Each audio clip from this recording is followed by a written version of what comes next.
구독자 여러분들에게 투명한 코인 정보를 전달드리고 있는 코인100 프로입니다. 구독과 좋아요 부탁드리면서 리플 소식 전달드리도록 하겠습니다. 오늘도 어김없이 리플 XRP에 대한 공시가 나왔습니다. 리플은 SEC 소송으로 힘든 시간을 보내고 있는 와중에도 긍정적인 소식들은 지속적으로 나오고 있는데요.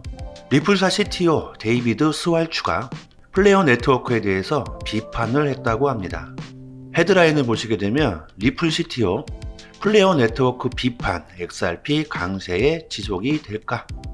암호화폐 전문 매체 비인 크립토는 지난 1월 9일 XRP 보유자는 마침내 플레이어 에어드랍을 받았다.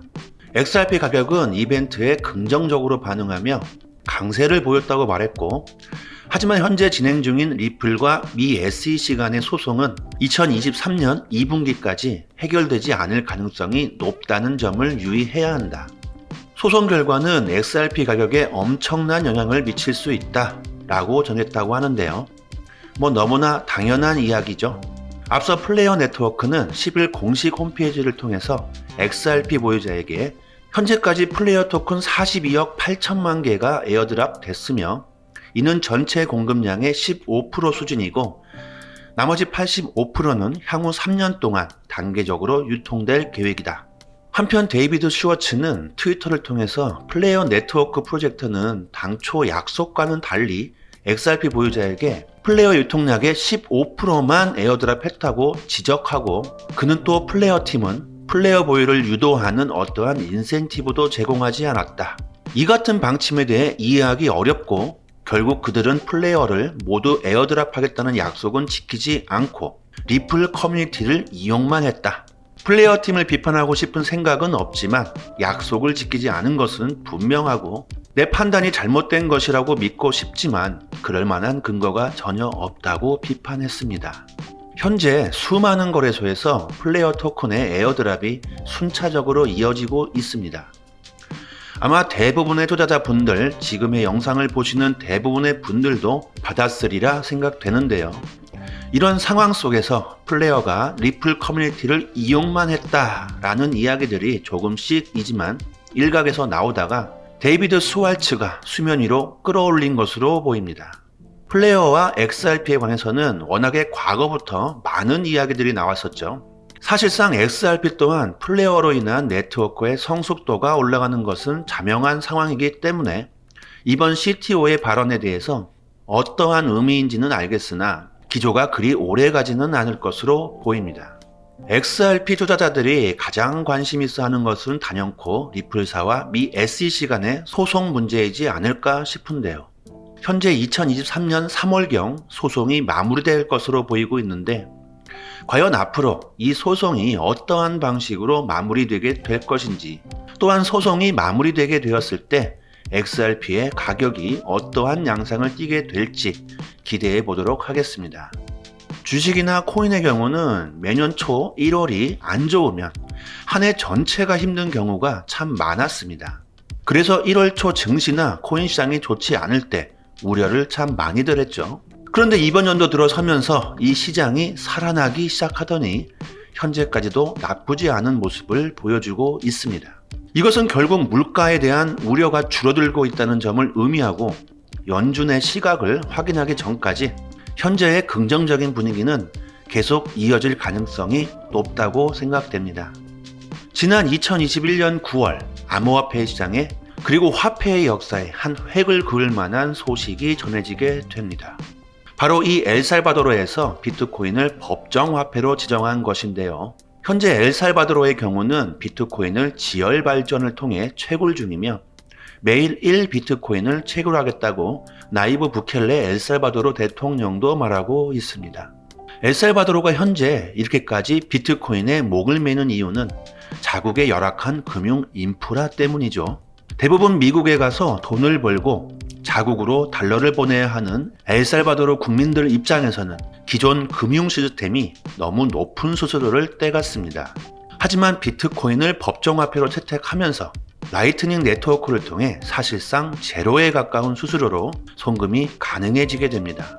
엘살바도르 시골에 있는 사람들은 과거 전기요금과 같은 공과금을 내기 위해서 버스를 타고 1시간에서 2시간 거리의 시내까지 나가야 하는 불편함이 있었는데요.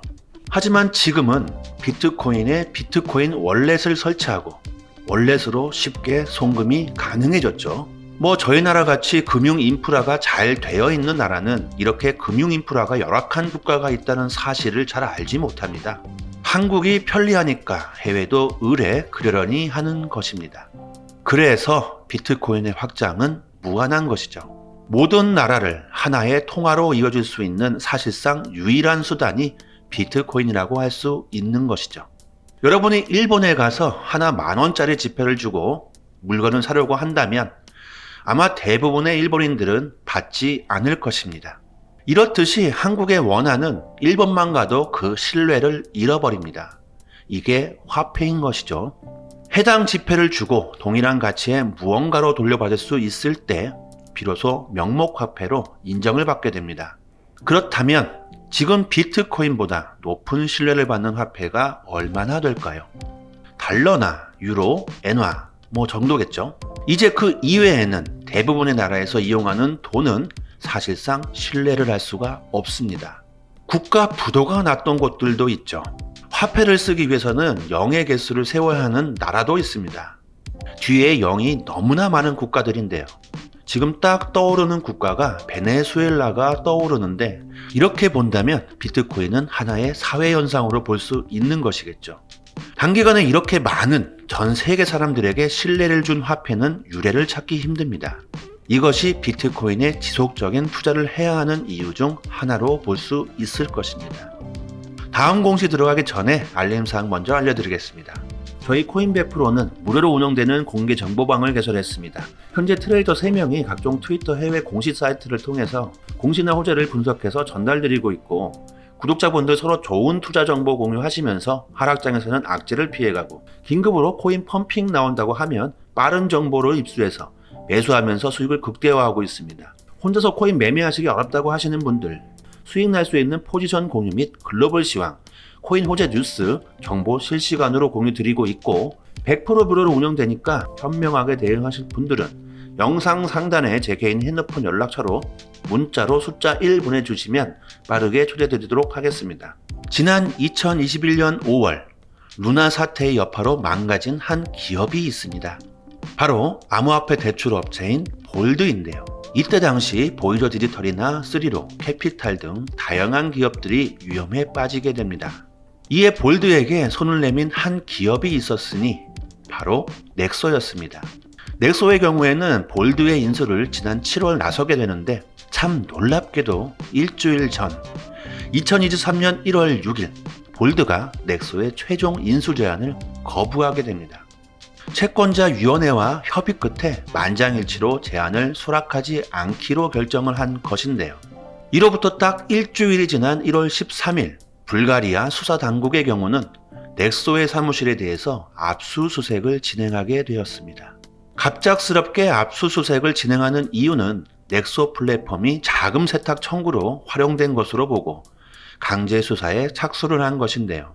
이러한 소식이 나온 직후 넥소에서 대규모 자금 인출이 발생을 하게 됩니다. 넥소 플랫폼에서 하루 동안 수십억 달러, 조 단위의 인출이 진행이 되었다고 하는데요. 어쩌면 너무 당연한 일이겠죠. 지난 11월 FTX 파산의 여파로 거래소 관련하여서는 아주 조금만 이상한 징후가 보여도 바로 자산을 옮기게 되니 말이죠. 이에 넥소 측에서 불가리아 정부에게 한 말이 있습니다. 헤드라인을 보시게 되면 불가리아 정부 고소할 것이다. 압수수색 부당하다. 라고 이야기를 하고 있습니다. 코인 텔레그래프에 따르면 넥소가 사무실 추세 이후에 대규모 자산 유출을 겪고 있으며 이에 따라서 불가리아 정부를 고소한다 라는 계획이라고 하는데요. 넥소는 불가리아 거주자에 대한 서비스를 제공하지 않았으며 채널 리시스와 같은 기업과 협력하는 것 외에도 자금 세탁 방지 러시아에 대한 제재 준수 등 모든 가이드를 지켰다고 항변하고 있는데 넥소는 조사로 인한 피해 배상 소송에서 승소할 것이라고 말을 했다고 합니다.